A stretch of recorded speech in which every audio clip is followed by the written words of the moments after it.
굉장히 많은 보살들이 참여했는데 문수보살이 그 중에서 우두머리가 되었다 이렇게 됐습니다. 우두머리가 되었다는 말이 좀 그러네. 네. 여기에는 이제 상수라는 말이 되어 있는데 윗상자 머리숫자 이렇게 됐습니다. 네.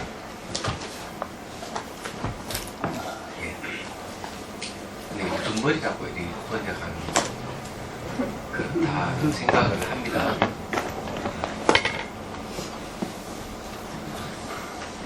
자, 그 다음에 이제 봅시다. 네. 때에 하사이 왕이 그 부왕을 위하여 제삿날에 제를 지내려고 부처님을 궁전으로 청하여 직접 열을 영접하고 가지가지 진수성찬과 제사인 음식을 차렸으며 아울러 여러 대보살도 친히 맞아 드렸다. 제를 올린다. 이 제자라 하는 말은 깨끗할 제자인데 이제는 우리가 제사 제자 아닙니다. 예. 이 제자는 스님들을 초청해서 공양 올리는 제를 얘기합니다. 그래서 이제 이 제락하는 말이 제사 제자하고는 다르다는 걸 여러분들이 이제 아셔야 됩니다. 그래서 이제 여기에 부처님과 그의 제자들 그 보살들을 다 이렇게 초청을 한 거예요.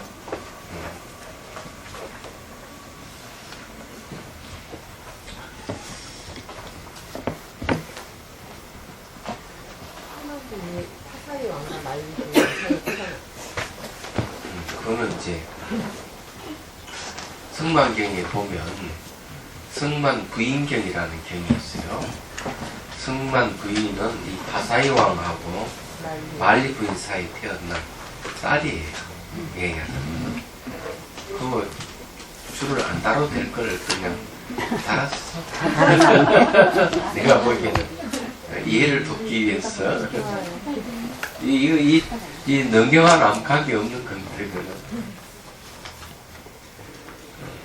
자, 그 다음에 성 안에는 다시 장자와 거사들도 있었는데, 자, 장자는 요즘 말은 사업가 정도 되겠죠. 뭐랄까, 부유한 사람들의 그 어떤 이 사업가를 해야 하는 게 맞을 거예요. 거사락하는 집에 있는 선비 이런 뜻인데, 제가자를 얘기하죠. 그래서 장자와 거사들도 있었는데 그들 역시 성보에 공양 올리려고 부처님이 오시에 응하여 주시기를 기다리고 있었다. 자, 이게 이제 그 왕이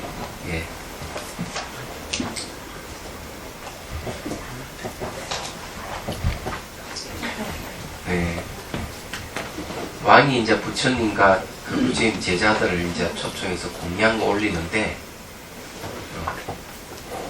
그 성 안에 있는 장자와 거사들도 이제 마음이 있다는 얘기죠. 뭐 소문이 났겠죠. 이에 부처님은 문수보살에게 보살과 아란들을 나누어서 여러 제주들의 원에 응하도록 하라고 명하시었다. 제주라고 얘기하는 건 이제 스님들에게 공양 올릴 그 주인 이런 뜻이죠. 그 제가자를 얘기합니다. 그래서 이제 보살과 아란들도 나누어서 이제 그들에게 공양을 받아라고 이렇게 이제 명을 했다는 거죠. 다만 아나는 미리 별청을 받고 멀리 나가 돌아오지 못하여 대중과 함께하는 승자청에 참여하지 못하였다. 이제 별청이라고 얘기하는 건 이제 제가 신조들 중에서 이제 특정한 스님을 지정해가지고 초청 올리는 게 이제 별청이에요. 얘기하자면은 그 여기 이제 내용도 보면은 주에도 그런 말 있죠. 안거 중에 별청을 받았을 때는 대중의 허락하에 7일을 머물 수 있다. 7일 동안 밖에 나갔다 돌아올 수 있다 이 말이죠. 그런 게 이제 얘기를 하고 있습니다. 성자청이라고 얘기하는 건 원래는 스님들이 초청받아서 갔을 때는요, 범납순으로 자리에 앉는다는 거죠. 위아래가 결정돼 있어요. 그래서 이제 그런 스님들이 초청받아 가면은 대중들이 이제 거기 따라서 앉아서 공양을 하는 게 돼 있습니다. 그 성자청에 참여하지 못했다 하는 거는 파사이와이 이제 그 부처님과 그 제자들 초청했을 때 그에 참여를 못했다 이런 얘기입니다. 그 이제 이 별청이라든 청이 이렇게 있는데 대개 이제 저 미얀마 제가 이제 1년 살았기 때문에 이제 압니다. 있어 보면은 신자들이 스님들을 초청해요. 그러면 이제 집에 가서 이제 공양을 이제 받기도 하고 그럽니다. 제가 송강을 살 때는 종종 그게 순천에서 그 불자들이 이제 그 별청을 하는 경우가 있어요. 그러면은 이제 방향스님 모시고 강사 스님들이 이제 갑니다. 가서 이제 이제 공양을 들고 이렇게 했어요. 그런 일이 이제 종종 있었습니다. 얘기하자면은. 그리고 이 초기 경전에도 보면 이제 그런 일이 있는데 어머니가 아들을 출가시키고 난 뒤에 이제 그 아들을 생각해서 절에 있는 스님들을 초청해서 공양 올리는 얘기 나옵니다. 그래서 이제 그 아들의 스승에게 혹시 이제 스님이 제자라든지 뭐 있으면 제가 초청하겠습니다. 네, 청하겠습니다. 이랬거든요. 그래서 이제 한 10여 년 지나고 난 다음에 이제 있었던 일이 아들이 죽어가고 난 다음에 그 아들을 그 스승이 이 아들을 자기 어머니 집에 이제 보내는 거예요. 얘기하죠. 어릴 때 출가해서 벌써 10년이 지나면은 얼굴을 모아라 볼 수도 있어요. 어머니가 이제 스님이 와서 이제 공양 올리는데 자기 아들인지 전혀 모르는 거예요. 그런데 이제 이 아들도 어머니에 대해서 자기 아들이라고 전혀 밝히지를 않아요. 얘기하자면은 이 출가자라고 하는 게 그런 겁니다. 그런 공양하고 그냥 가버려요. 그런 이야기가 조기 경전에도 나오고 이제 그럽니다. 한참 지나고 난 뒤에 보니까 자기 아들인 줄을 그때 이제 알게 되는 이제 얘기 나오는데 그만큼 수행자는 세속에 대해서 그렇게 정을 준다든지 애착을 갖는 그런 일이 없습니다. 그게 특징적인 거예요. 얘기하자면은. 그러니까 정을 반박하는 그런 거예요. 한 번은 저게 원영 스님 이제 아마 공양청을 받았길래 따라간 적이 있어요. 스님. 저는 뭐 그냥 어떻게 알아서 따라가게 됐는데 알고 보니까 그 집안에서 스님을 초청해서 공양 올리더라고요. 올리는데 보니까 자기 집안에 이제 어머니 계시고 다 형제들 있고 이러지만 정말 스님들에게는 자기 스님이라고 자기 이제 아들이 스님이라고 했어. 그냥 허물없이 이렇게 하는 게 아니고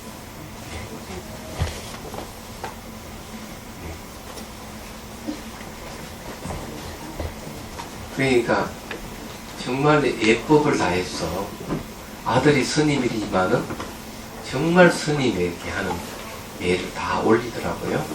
자, 그게 참 보기가 좋았습니다. 얘기하자면.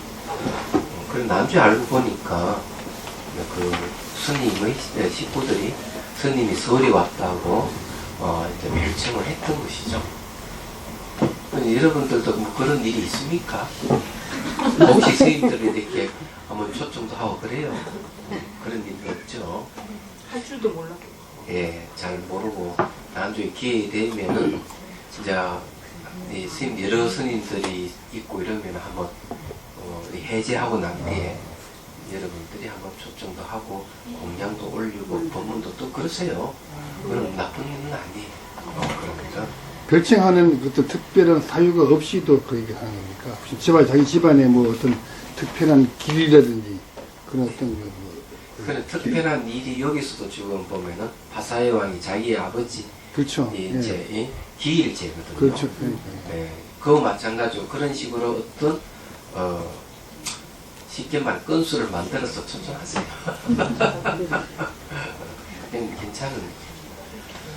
대개 이제 절에서도 보면은 이제 대종공양을 내잖아요. 신자들이 이제 절에 와서 대종공양을 내고 이러면 따로 대종공양 낸 대중들 제가자들을 불러서 따로 법문을 해줘요. 네, 또 대종 앞에 인사를 시키기도 하고. 근데 이런 전통이 남방에도 똑같이 있습니다. 제가 이제 남방에 1년 그 미얀마에 살 때도 보면은 제가자들이 스님들이 공양 올리고 이러면은 그네들을 따로 불러서 스님 법문을 해줘요. 네, 그런 게 이제 남방이나 북방이나 그런 같다는 걸 이제 말씀을 드리는 겁니다. 근데 여기서 이제 왜 이 얘기가 나왔느냐 하면은 지금 현재 이 선문에서 얘기하고자 하는 거는 이 경전이 이렇게 회계된 인연에 대한 얘기를 하게 되는 거예요. 왜 부처님께서 이 말씀을 하셨는가, 이 능경에 대한 말씀을 하셨는가 하는 그 인연에 대해서 얘기를 좀 하고 있는 겁니다. 근데 이제 이게 전부 다 아난존자가 별청을 받는 것으로부터 이 사건이 전개되는 거예요. 그래서 그런 거예요. 그런데 여기에 상당히 문학적인 그런 면도 있습니다. 이것을 뭐 연극을 올리다면 영화를 한 편 만들어도 만들 수가 있습니다. 이 내용을 갖고. 근데 아직까지 우리나라에서는 불교 영화를 만드는 데는 아주 조금 수준이 좀 안 되는 것 같습니다. 제가 보기에는. 외국에서는 불교 영화를 아주 잘 만들어요. 작년에 상영됐던 클라우드 아트란스라는 영화 같은 경우 불교 영화입니다. 아주 훌륭하고 좋습니다. 근데 부처불자 하나 없이 불교를 설명하고 있는 윤회하는 것부터 해가지고 또 부처님이 가르침의 정수를 그대로 보여줍니다.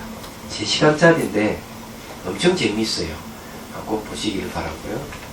그리고 또 뭐 우주 여행을 위한 안네스라 하는 영화도 있는데 그것도 불교 영화예요.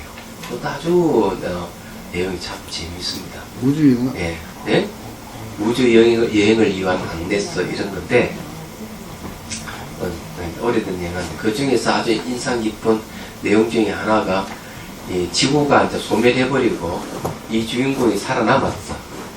살아남아가지고 이제 어느 별에 이제 도착했는데 이제 여름에 가다 보면은 땅에서 뭐가 올라와가 뺨을 탁탁탁 때리는 거야. 사람들이 이상하거든. 그래 가만히 있으면은 괜찮은데 가만히 있어도 탁 때리거든. 그래서 그 원인이 뭔가 하면 망상이 탁 일어나면 이 땅에서 뭐 올라와 탁 때리는 줄 알게 됩니다. 그래서 망상이 일어나지 않으려면 어떻게 해야 냅다 뛰는 수밖에 없거든요. 그런 이야기가 나옵니다. 그게. 근데 인생은 무엇인가 하고 이제 컴퓨터에 질문을 던지는 내용이 나는데 그것이 한 번에 해결되는 게 아니고 그것도 하여튼 재미있어요. 그런 것부터 해서 하여튼 재미있는 영화예요. 이게 불교영화입니다. 이 불교영화가 재미있는 게 상당히 많습니다. 그런데 우리나라는 아직까지 그런 심오한 영화를 만들 능력이 좀 안 되는 것 같다는 생각을 해요. 자, 또 봅시다.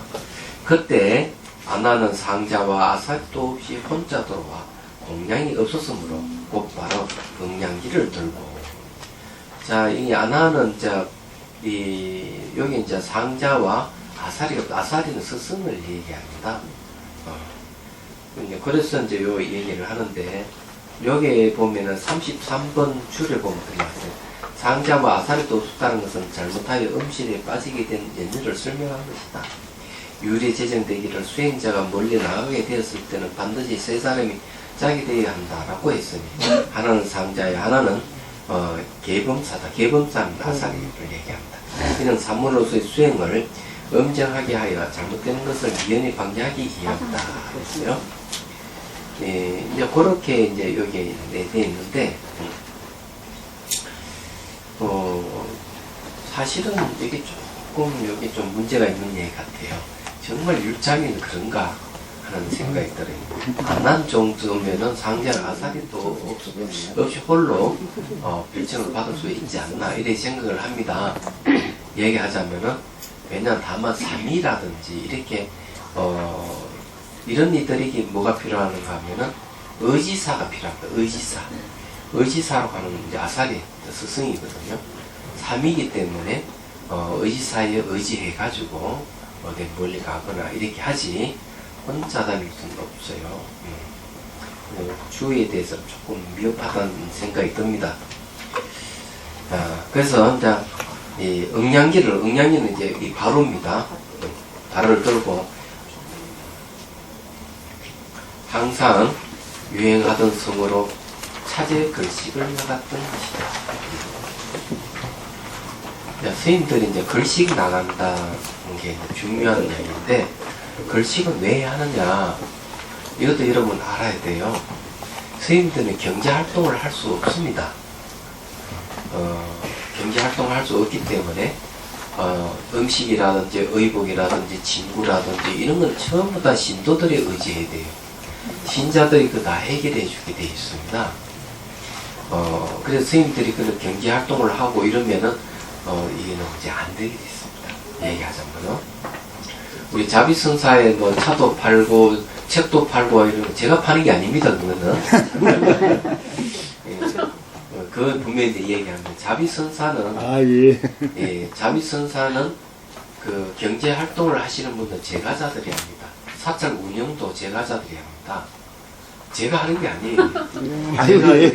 자비선사에서 하는 거는 딱 수행 지도하고 법문하는 일밖에 없어요. 그래서 거기에는 후원회가 조직이 돼 있어가지고 후원회들이 한 600명 돼요.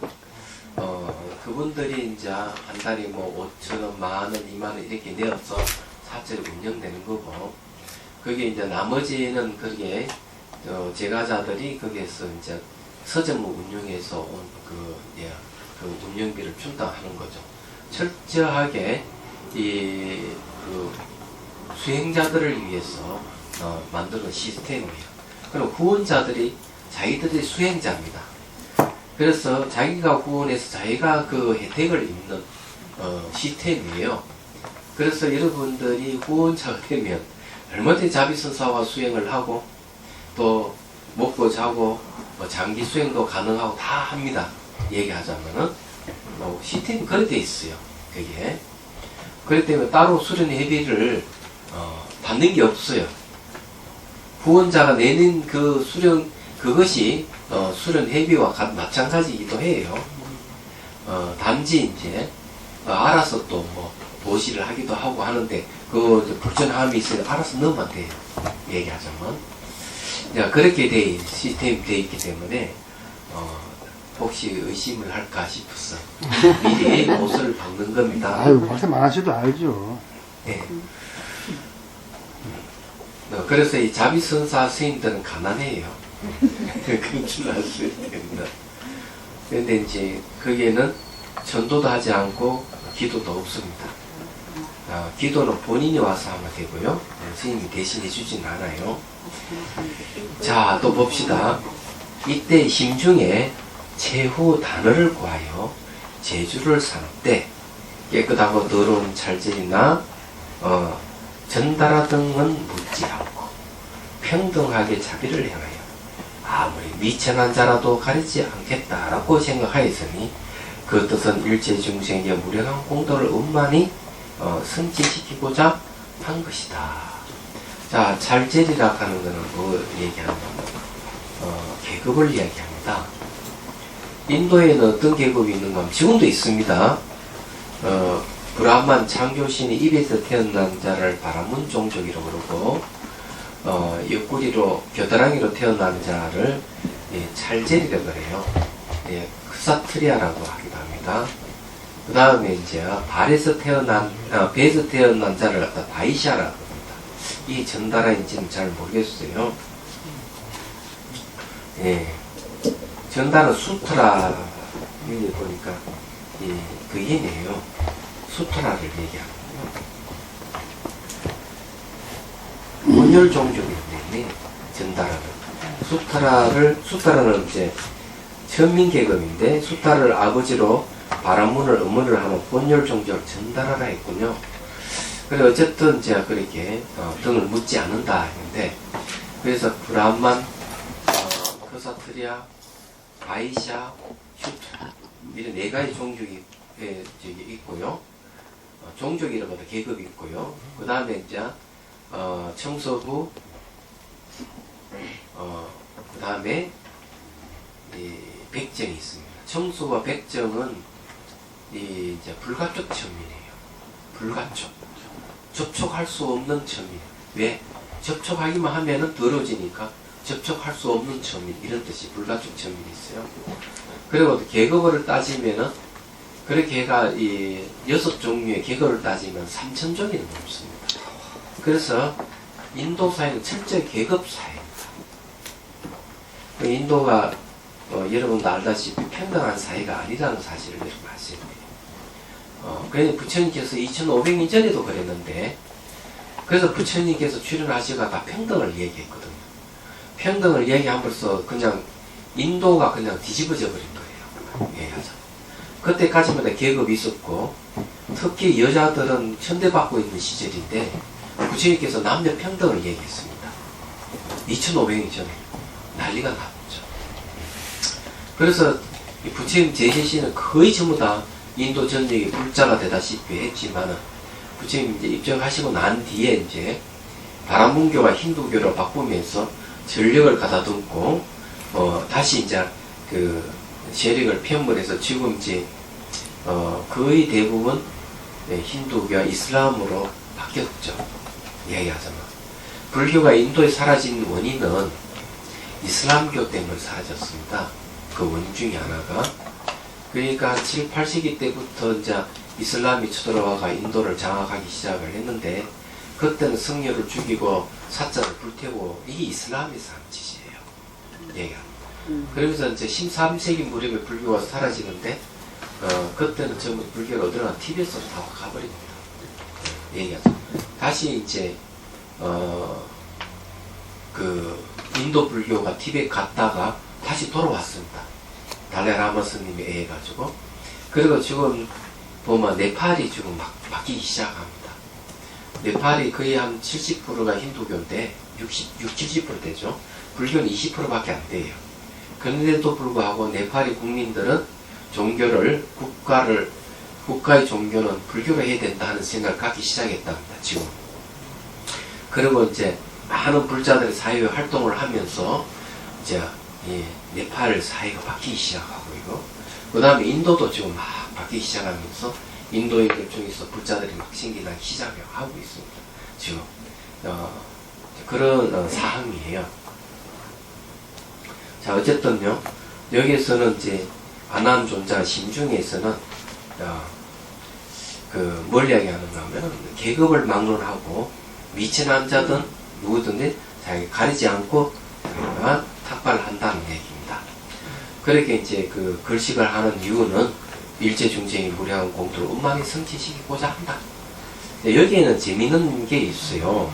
지금 아난존자 이 글식을 이렇게 하면서 계급을 논하지 않겠다 하는 것에 대해서도 뭐 많은 얘기가 있는데, 마가스본 가난한 집만 찾아다니고, 여기도 내용이 그런 얘기가 있어요.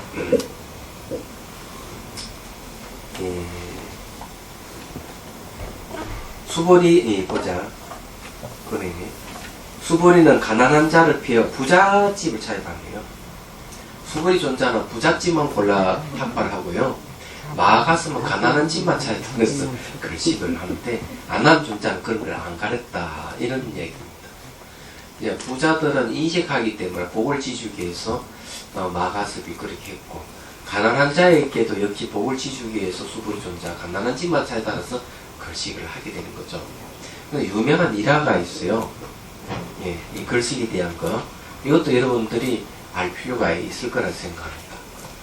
어느 할머니가 그 집에 그 하인으로 있는데 이 할머니 태어나자마자 천민 출신이고 그 집 종으로 태어났기 때문에 그 자라면서 할머니 될 때까지 옷도 제대로 입지 못하고 그 집에서 뭐 부여 일을 하면서 그렇게 그냥 가난하게 산 거예요.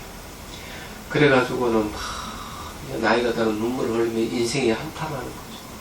내가 이렇게 종으로 살면서 가진 것도 없고 이렇게 천대받고 이럴 수가 있냐 하고 막 땅을 치고 막 울고 있는데 마침 마가습이 지나가다가 붙었고 왜 그러냐 자기 그래서 인생을 토로하니까 가서 존재하는 말이 그건 저에게 보시를 좀 하시지요.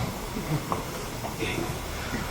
선생님 제가 이리 가는데 보시할 게 아무것도 없습니다. 그러니까 바가지 단계에는 그 살뜰물 있잖아요. 그거라도 주보시죠. 이걸 어떻게 스님에게 드리겠습니까? 냄새 나는데 이건 드시지 못하면 아니 괜찮습니다. 주십시오. 그래서 그 보시를 이제 살뜰물 냄새 나는 살뜰물을 바로 받아서 가슴이 마십니다. 그래서 이제 이 할머니가 얼마나 감격했겠어요. 근데 그게 공덕이 된 겁니다. 할머니가 오리 장아나서 죽었는데 바로 천상에 태어나. 스님이 공양한 공덕이 천상에 태어나가지고 마가섭에게 이제 꽃을 뿌리고 공양을 올리면서 너무 고맙다. 내 스님이 공양 올림으로 제가 이런 복을 받았다 하는 얘기가 경전에 나옵니다. 예. 이 탁발은 아주 중요한 거예요. 자, 또 봅시다. 예. 이 평등하게 한다 이랬습니다. 이게 이제 최후 단을이라는 말을 쓰는데 단을은 시주자를 이야기합니다. 최후 시주자를 구한다 이런 말을 하죠. 예. 그리고 구하의 제주를 삼대 이러지만은 이 내용대로 하자면은 몽구한 겁니다. 또 나는 이미 여러 개의 수리와 대가습은 아란이 되었으면서도 마음이 평등하지 못하고 우중하는 것을 알고 있을 뿐만 아니다. 이게 왜 수고리는 가난한 집만 찾아다니는 아니 부잣집만 찾아다니는 가습은 부잣집만 찾아다녔기 맞죠? 가난한 집만 찾아다녔기 때문에 부처님께서 마음이 평등하지 못하다 오히려 꾸중을 했다는 거죠. 그래서 이 안남자는 그걸 알기 때문에 그 종족이라든지 부잣집을 가난집을 가리지 않고 탁발을 했다는 내용입니다. 열에는 열린 마음으로 걸림이 없어서 어떤 의심이나 비방에서도 벗어나셨다는 것을 공경하고 우리로 사모하였기 때문에 성과 해자를 지나 천천히 성하면 들어가. 성하는 거는 뭔지 아시죠? 성벽이 이제 크게 이렇게 둘러싸이는 성을 얘기. 해자락하는 건 보면 성 주위에 이렇게 물을 파놨죠. 왜 그 웅덩이 파놓은가 하면 이제 전쟁할 때 그 성에 기어오르지 못하도록 이렇게 해놓은 게 있으면 그걸 해자라 그래요. 그래서 이제 성과 해자를 지나 천천히 성 안으로 들어가 위를 엄정하고 엄숙하고도 공경이 글씨법을 행하게 되었던 것이다. 유마경이 보면 글씨에 대해서 한마디 하고 있어. 그게 뭐 수보리 존재에게 한 것인지 잘 모르겠는데, 거기도 이 수보리와 마가섭에 대한 글씨에 대한 얘기 나옵니다. 나오는데 이제 수보리 존재가 이제 이 유마의사집에 탁발을 가니까 그 사람이 음식을 탁 나눠주면서 이 얘기를 합니다. 음식이 평등하듯이 모든 법은 평등합니다 하는 얘기를 해줍니다. 그리고 글씨할 때는 마을에 가서 글씨할 때는 기머리 같이 장님 같이 빈 마을 같이 이래 가서 글씨를 하셔야 됩니다. 그리고 음식을 받더라도 이 단식을 끊어버리기 위해서 단식을 먹지 않게 해서 글씨를 단식이라 하는데 잘라서 끊어서 이렇게 먹는 그 음식을 먹지 않기 위해서 글씨를 하는 겁니다. 그 말은 뭔가 하면은 잘라서 먹고 끊고 먹는 거는 바로 인간이 할 수 있는 것이고, 예, 그거를 먹지 않는다 하는 건 벌써 욕계 새끼 무새끼를 떠났다는 거죠. 출세가 세계를 얘기를 합니다.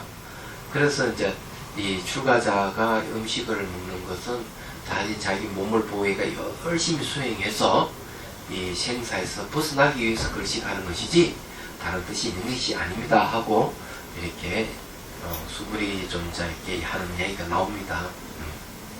아마 제 기억으로는 그런 것 같아요. 자, 또 봅시다.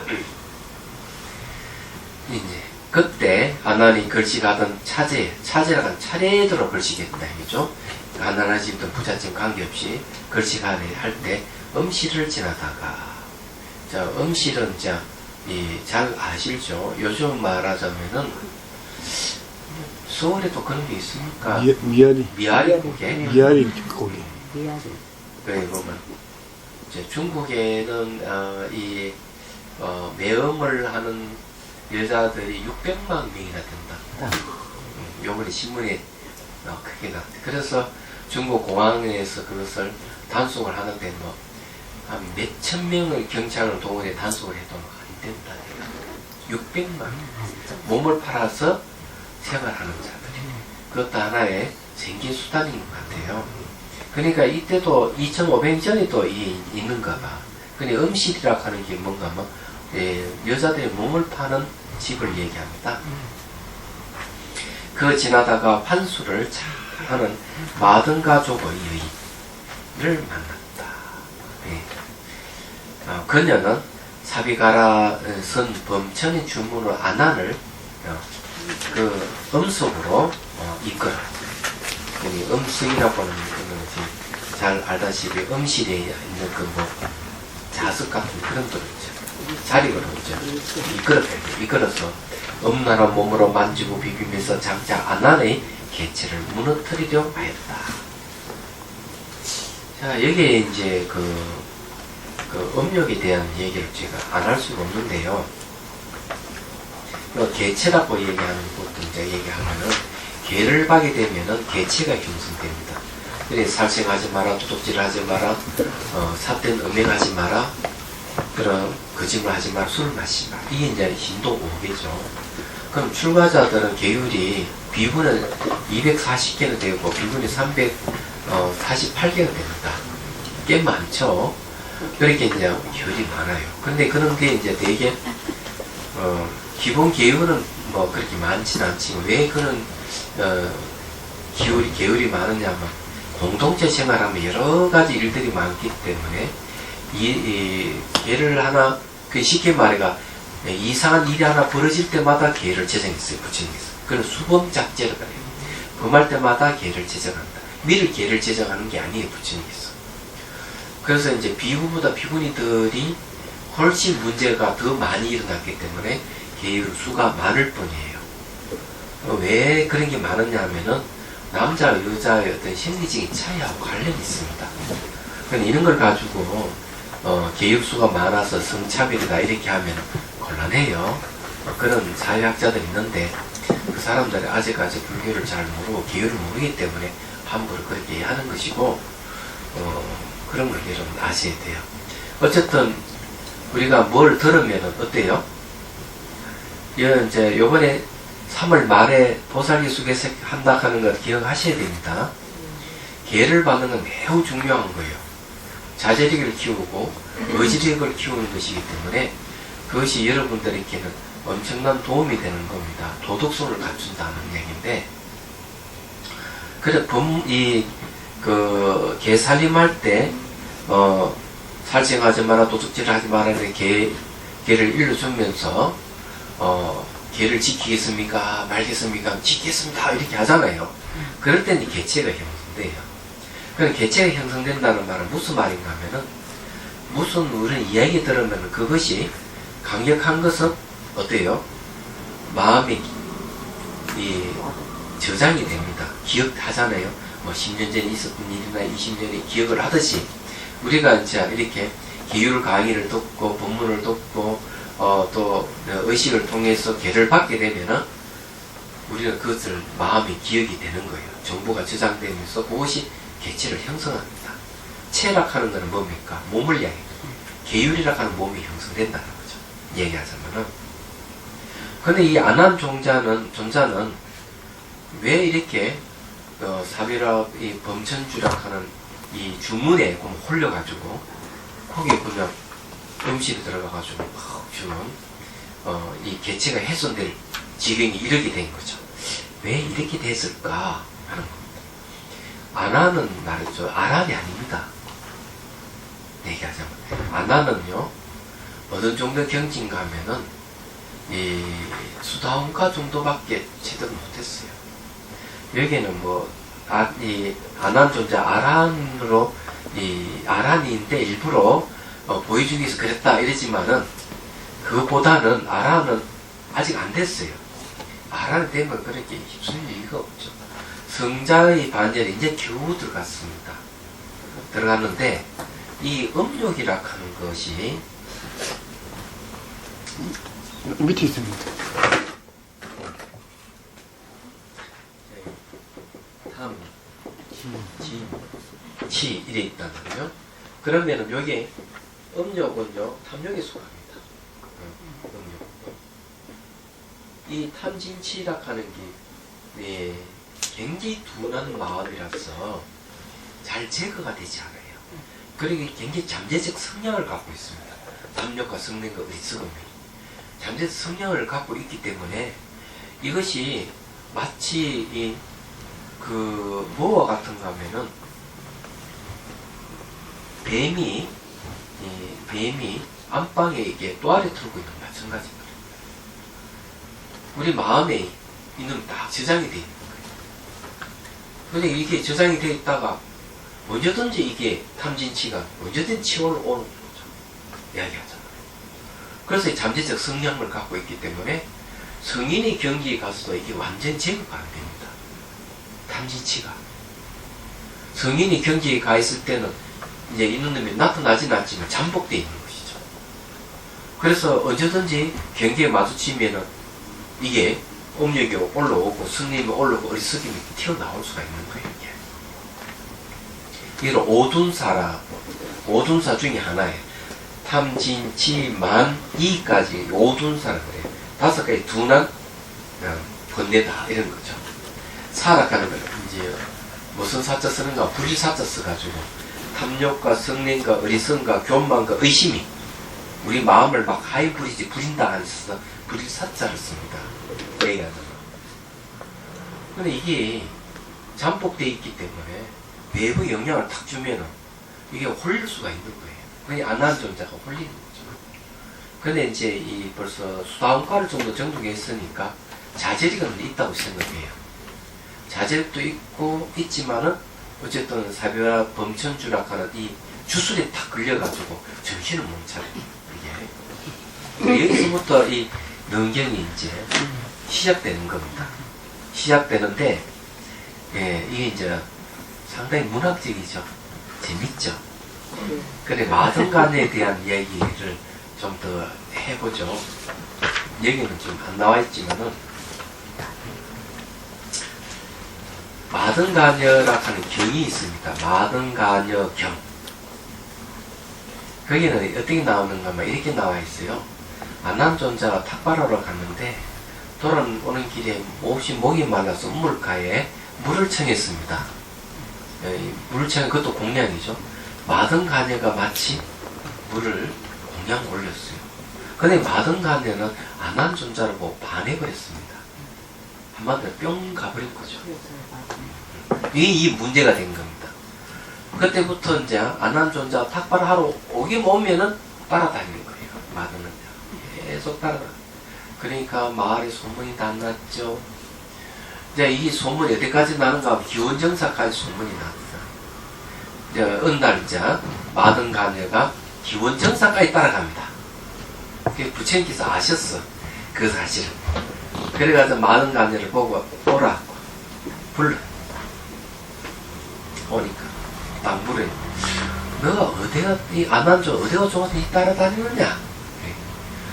다 좋습니다. 코도 잘생기고 눈도 아름답고 입술도 돋고 이래 쭉 나이를 하니까 그래 같이 살고 싶느냐? 예, 같이 살고 싶습니다.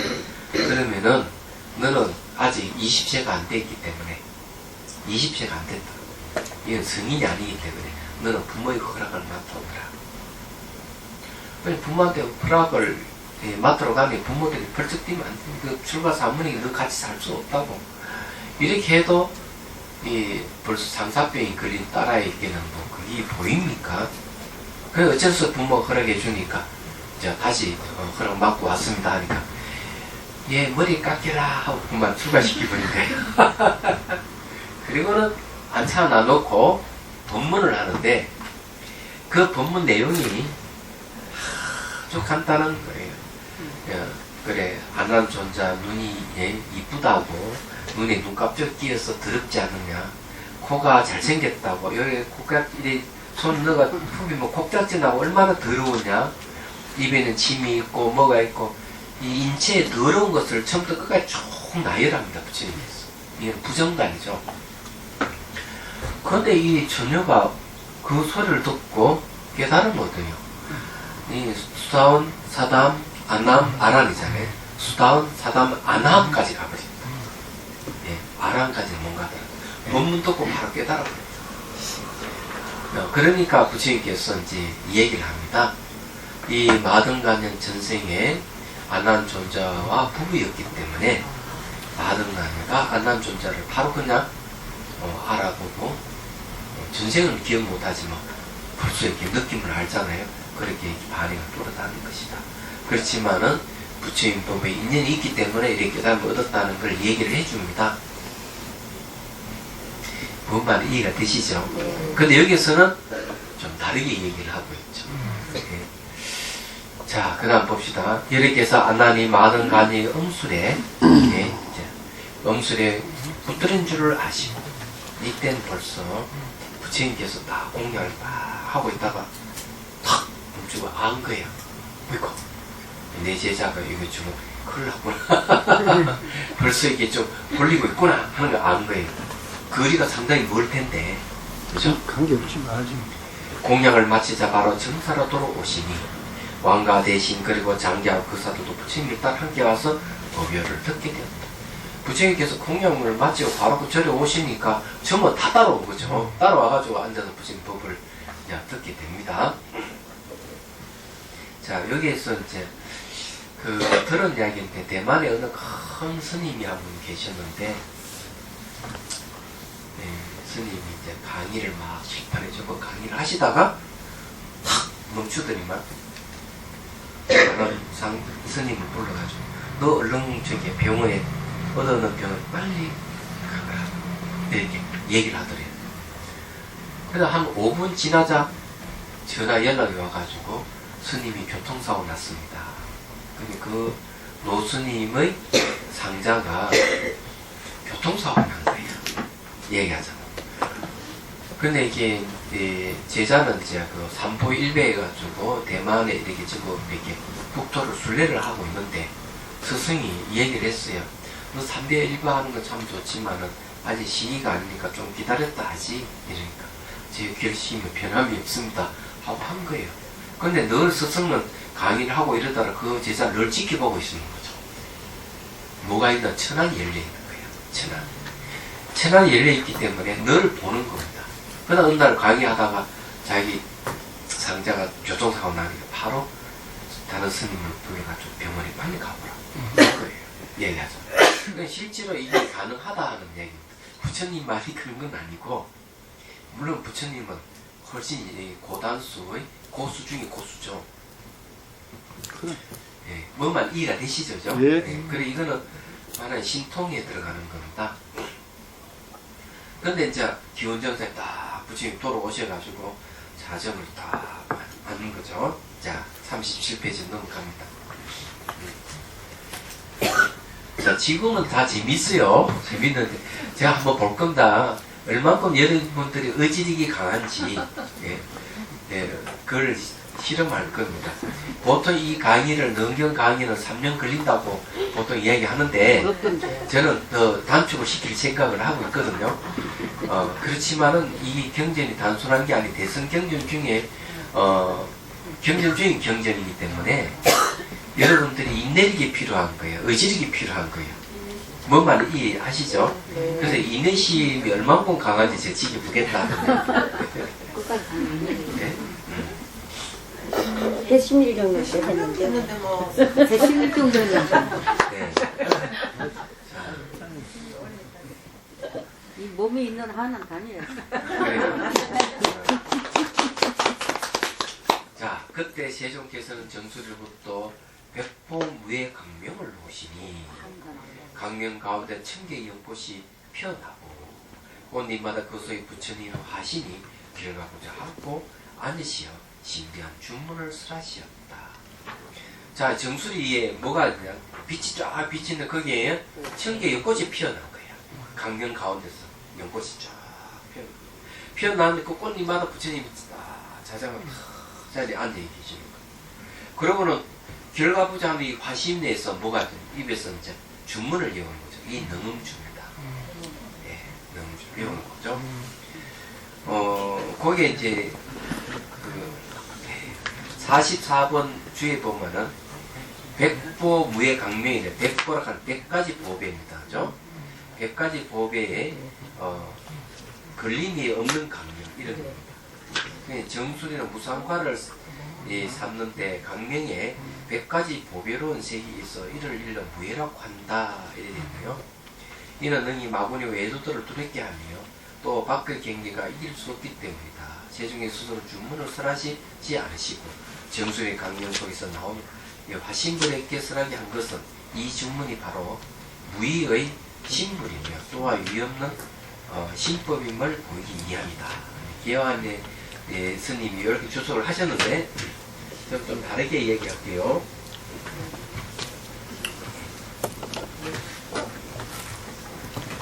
자, 이제 얘기하자면은 몸은 대개 이제 보면은 지수, 화, 풍, 공 5대로 이루어졌어요. 5요소로 이루어졌습니다. 허브 요소, 요소가 성격을 얘기합니다. 몸이 단단하고 부드럽고 이런 건 허브 요소예요. 그 다음에 물의 요소라고 하는 침이라든지 피 같은 거, 불의 요소는 체온, 바람의 요소는 에너지입니다. 그거는 몸을 움직이나 말하고 생각하게끔 하는 거죠. 호흡의 요소는 몸이 비어있는 부분을 얘기를 하죠. 예. 그런데 이 5대 요소가 몸에 또 7개의 에너지 센터하고 이제 연결되어 있어요. 얘기하자면. 근데 이것이 이 5요소는 7군데 에너지 센터하고 이중 구조로 이렇게 얽혀 있습니다. 사실은요. 근데 이제 너무 자세하면 머리 아프게 간단하게 얘기할게요. 배꼽을 중심으로 해가지고 아래쪽 있습니다. 아래쪽이 있거든요. 그 다음 배꼽을 좀 위쪽으로 있습니다. 배꼽이 허브 요소, 가슴 물, 목 불, 그 다음에 미간은 바람, 정수리는 호흡 요소로 되어 있죠. 그럼 배꼽 아래로 보면은 배꼽은 허브 요소, 그 다음에 단전이 있죠. 배는 바람의 요소, 그 다음에 성기가 뭔가 하면 물의 요소, 불의 요소, 그 다음에 이제 또 하나 더 있죠. 네? 허브 요소. 네, 허브 요소 들어가 있습니다. 이렇게 들어가요. 그래서 아래로 돼 있고 위로 돼 있어요. 그런데 이제 여러분들이 음욕을 일으키면은 마음이 어디로 갑니까? 배꼽 아래쪽으로 내려갑니다. 그거 여러분 아시죠? 내가 음욕심이 발휘가 되면은 배꼽 아래쪽으로 마음이 내려가요. 배꼽을 중심으로 합니다. 자, 이런 이야기는 제가 지어낸 얘기가 아니고 뒤에 가면 능경에서 이 얘기를 하고 있어요. 음욕심이 강해서 늘 그걸 좋아한다면 네? 몸에서 뭐가 생기느냐? 물이 생긴다. 물은 위에서 아래로 흐르기 때문에 죽을 때는 아래로 흘러서 물 따라서 영혼이 아래로 빠져나간다. 이렇게 됐어요. 그런데 명상을 수행하면 마음이 가볍기 때문에 위로 올라가는 거죠. 기운이 위로 올라가기 때문에 기운 따라서 위쪽으로 빠져나간다는 거예요. 이거는 이제 밑으로 빠져나가는 사막도로 가지만 위로 빠져나가는 것은 좋은 것이다. 인간으로 태어나거나 천상생이 태어나거나 또는 깨달은 이라면은 욕계시키 무식계를 벗어나는 것이죠. 얘기하자면 이 얘기를 하고 있습니다. 그래서 이제 그 사람이 죽을 때도 보면은 악업을 많이 지은 사람은 머리부터 씻어서 발끝으로 내려가고 선업을 많이 지은 사람은 발을부터 씻어서 머리 쪽으로 이렇게 가는 겁니다. 얘기하자면 이건 달라이 라마 스님도 이 얘기를 하고 있거든요. 그러니까 여러분들이 이제 그런 겁니다. 근데 정수리에 꽃이 피었다. 이게 뭐냐는 거죠. 그래서 이 경전이 밀교하고 매우 관련되는 경전이에요. 얘기하면은 수행을 하게 되면은 몸에 이제 기운이 생겨서 기운을 밀어가면 정수리로 이제 올라가는데 이 마음하고 이 에너지는 마치 말과 기수와 관계 같다 이랬습니다. 얘기하자면은 그래서 마음은 기운을 타고 움직인다는 것이죠. 그래서 기운이 마음을 밑으로 마음이 너 음욕이라든 이런 데 쓰면은 어때요? 밑으로 이제 마음이 가기 때문에 이제 문제가 발생하는 거예요. 그러면 마음이 밑으로 가면 기운도 밑으로 흐르는 거죠. 이 기수에 따라서. 그래서 명상을 수행을 하게 되면은 어떻게 됩니까? 마음이 가볍기 때문에 기운이 위로 올라가면서 그걸 타고 마음이 위쪽으로 올라가는 거죠. 생각을 해보십시오. 이 얘기는 뒤에 나옵니다. 그런데 이제 실제 이제 밀교 수행에서 어떤 게 있는가 하면은 수행을 하면서 공성에 대한 이해가 있고 공성에 대한 이해를 바탕으로 해서 이제 수행해 가면은 정수리부터 이렇게 쭉 관상을 해가지고 배꼽 아래까지 회원부까지 갔다가 다시 위로 올라오는 거죠. 올라오면서 정수리에서 이쪽에서 깨달음을 얻는다고 얘기를 하고 있습니다. 그 다음에 여기에 천개의 꽃이 연꽃이 피었다 하는 것은 뭘 얘기하는 깨달음을 상징한 거예요. 얘기하자면. 그러니 부처님께서 깨달을 수 있기 때문에 이런 모습을 연출이 가능하다는 얘기입니다. 그런 거예요. 자, 이제 여기서 이제 또 신통방통한 얘기가 또 나오면 도저히 이거는 있을 수 없는 얘기 그 다음 나옵니다. 자, 그 다음 부제 보죠. 예. 부처님이 문수사리보살에게 이 주문을 가지고 가서 나를 구해오라고 명하시니. 자, 이때 이제 이 부처님 정수리 천개 연꽃이 피고 거기에 앉아있는 천분의 화신불에서 막 외웠는데 능음조를 외웠는데 어때요? 누가 뭘 얘기하면 부처님께 문수사리보살에게 이걸 이 주문을 가지고 가서 나를 구해오라 얘기했습니다.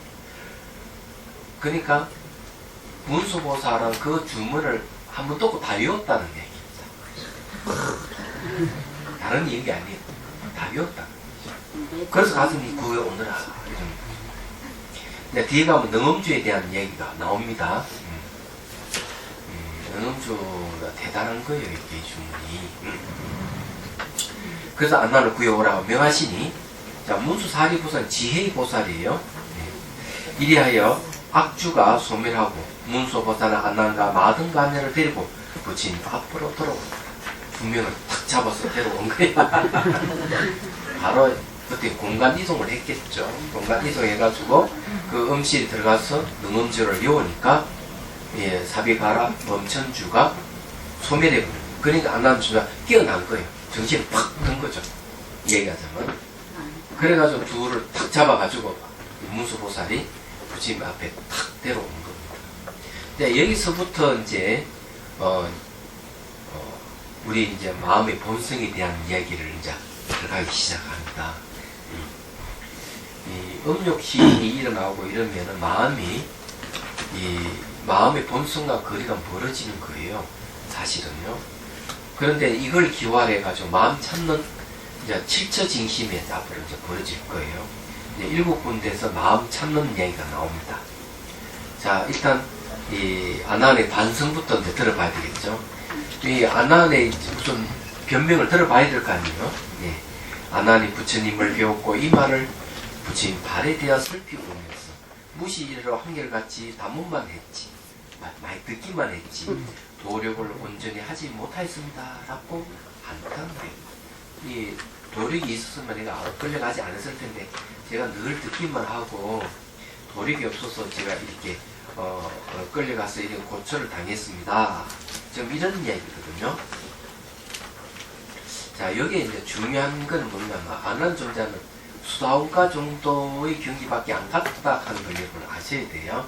그래서 도력이 약하다는 거죠. 자, 많이 들었으면 뭐가 있습니까? 지혜가 있는 겁니다. 지혜가 많이 들었으면 지혜가 있죠. 이게 이제 우리가 수행은 세 가지를 갖춰야 된다 그랬죠. 어이 뭐 척하는 게 척이래. 예, 문사수입니다. 수단계 3일이면 내가 법문을 듣기만 해도 뭐가 생긴다? 지혜가 생긴다. 그렇지만 이 지혜는 약하기 때문에 법문을 듣고 이 법을 또 사유를 해야 돼요. 그럼 사유하면 또 지혜가 생깁니다. 예. 그래서 이 법문을 듣는 것은 지혜가 약한데 법을 사유하는 것은 법의 이치를 사유하는 것이죠. 그런데 이 지혜를 두 개의 지혜를 근거로 해서 내가 닦으면 다시 여기서 지혜가 생깁니다. 얘기하자면. 그런데 이제 안난존자 담은 많이 부처님 법문을 들기는 지혜는 있지만 닦는 데 좀 많이 소홀했다. 이렇게 보시면 돼요. 닦는 데 많이 소홀했기 때문에 도력이 약하다. 이렇게 했습니다. 지혜가 생기면은 반드시 뭐가 생긴 줄 아세요? 믿음이 생기는 겁니다. 지혜가 생겨야만 믿음이 생겨요. 이게 이제 다른 종교가 다른 점이에요. 지혜라고 하는 거는 내가 법에 대한 이해만 와더라도 그건 지혜입니다. 여러분들이 예를 들어 무상에 대해서 법문을 듣고 무상에 대해 이해했으면 그건 지혜가 무상에 대한 지혜가 생긴 거예요. 무아라든지 공에 대한 법문을 듣고 그것을 이해했다면 그건 지혜가 생긴 겁니다. 근데 그것을 또 깊이 그 이치를 사유하면 지혜가 더 깊어지는 거예요. 그런 걸 근거해서 내가 수행을 하면서 정말 내가 법문을 듣고 사유한 것이 맞는지 안 맞는지 검증하는 것이 수행입니다. 수행에서 확인해 봐야 되는 거죠. 그래서 온 지혜는 이제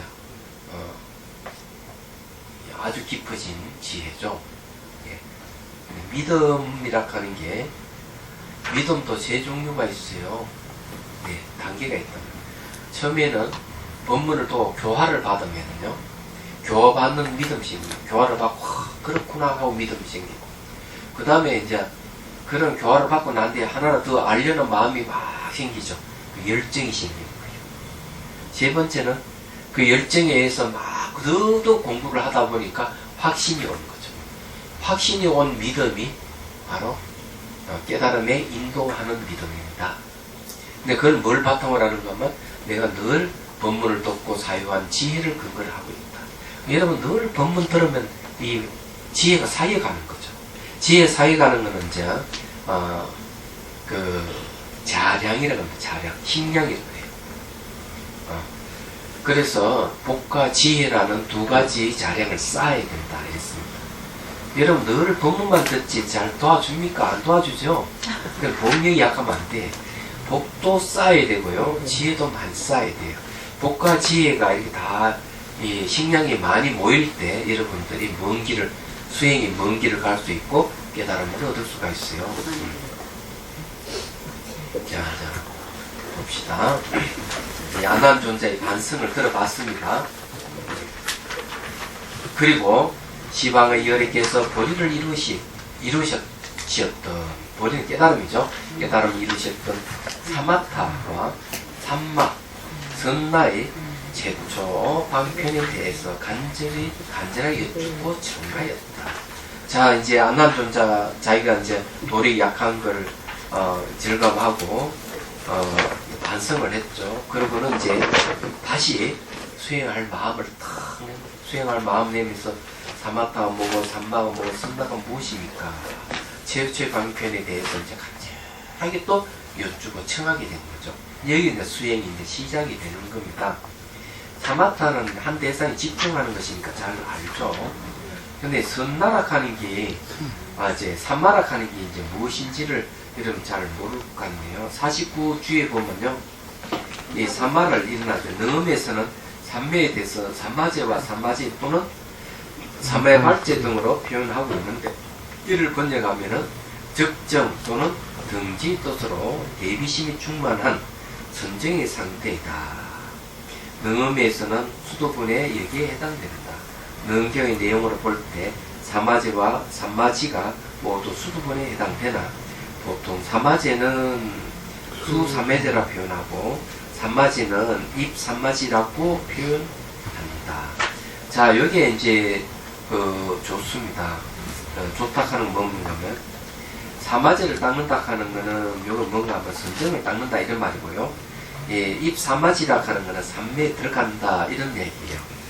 그렇기 때문에 여기 삼마지는 이제 닦는 걸 얘기하고 삼마지는 선정이 들어가는 걸 의미하는 거예요. 적정이라 하는 거는 번뇌가 아주 고요하다는 걸 얘기합니다. 고요할 적자, 고요할 정자 쓰죠. 그래서 이게 둘 다 고요하다 하는 건 번뇌가 아주 고요한 상태를 갖다가 얘기합니다. 예. 그렇기 때문에 여기 이제 이런 이야기를 하고 있는 거죠. 여기 이제 어쨌든 이제 그렇습니다. 이 선나락하는 말도 이것도 정말 그거는 선나는 거기 보면 50주에 보면 선나는 범어로 디안나의 음력으로 역시 또 정력 또는 사유수라고 번역한다. 진정 이치를 사유하고 마음이 안정된 상태이다. 지관을 균등히 닦아 불심을 증강한 수행이다. 능음에서는 정가분이 여기에 해당된다. 이래 되네요. 자, 이 선나라고 하는 건 사유수라고 했는데요. 생각으로 닦는다. 생각으로 닦는다. 예. 예. 그 중요한 이야기입니다. 생각으로 닦는다 하는 거니까요. 이 이치를 이제 사유해서 닦아나가는 걸 이제 성나라 그러는데, 디안나라 하는 말이 나왔습니다. 디안나라 하는 말이 이제 유럽으로 갔을 때는 이거를 메디테이션이라고 번역되고요. 메디테이션이 이제 다시 동양으로 왔을 때 이 번역을 명상이라고 번역했고요. 또 디안나가 중국 번역에는 선나로 번역했고, 선나에서 나자를 빼고 선이라 했습니다.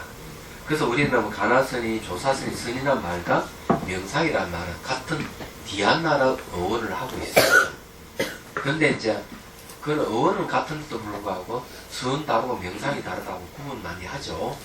예, 예, 좀 그렇다 하는 걸 이제 말씀을 드립니다. 어쨌든 이 사마타는 집중이고 산마락하는 건 선정이고요. 선나락하는 거는 역시 사유를 통해 가지고 예, 선정을 얻는 걸 얘기를 하고 있습니다. 산마보다 선마가 더 깊은 선정인가요? 예, 사마타보다는 산마, 산마보다는 선마. 이렇게 이제 과정이 있다는 걸 여러분들이 이해를 하십시오. 그래, 여기 이제 전부 다 뭘 얘기하는가 하면은, 예, 거기에는 저기 원각경에서는 예, 상관이라고 얘기하겠어요. 상관. 25가지. 예, 상관이라고 했는데, 상관은 뭔가 하면은요, 첫째는, 이렇게, 일정자 아니죠. 요정자. 정관. 두 번째는 황관. 예, 환관.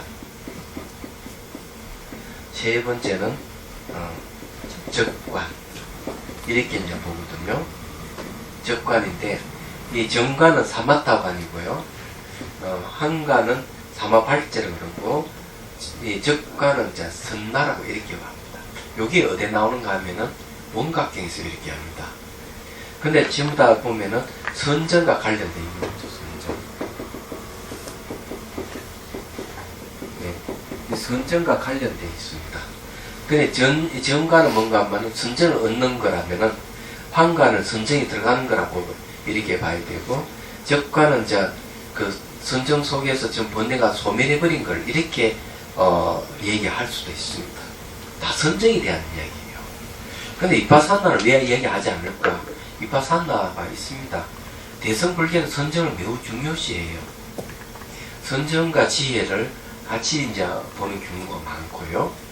선정을 왜 중요시하는가 하면은 선정을 얻어야만이 지관 상수가 이루어지고 깨달음을 얻을 수가 있다고 얘기하기 때문에 그렇습니다. 우리가 공부하는 거는 이렇게 경전 읽고 서로 이렇게 제가 해설해 주는 건 이 자체가 전부 다 지혜를 얻는 방법, 이빠사나에 해당합니다. 얘기하잖아요. 사유도 이빠사나에 해당하지만은 이 이빠사나가 제대로 이제 발휘되려면 선증을 의지해서 이빠사나가 닦여져야만이 제대로 힘을 발휘할 수가 있다는 걸 말씀을 드립니다. 이건 다음에 또 얘기하고, 하고요. 여기에 넉줄을 얘기하고 끝내겠습니다.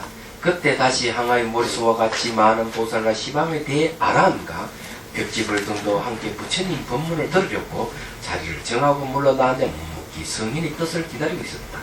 자, 이게 이제 법회의 어떻게 이루어지는가 하면은 아난존자가 이게 마등간제를 만나가지고 문제를 일으킴으로 해서 이 법회가 시작된다 이거죠. 그래서 이제 아난존자가 자기 반성을 하고 다시 이제 수행법을 물어보는 거죠. 간절히 물어보니까 다른 대중들도 얼마나 궁금하겠어요. 근데 다른 대중들 다 기쁜 거지. 아난존자 얘기가지고 부처님 법문을 듣게 되니까.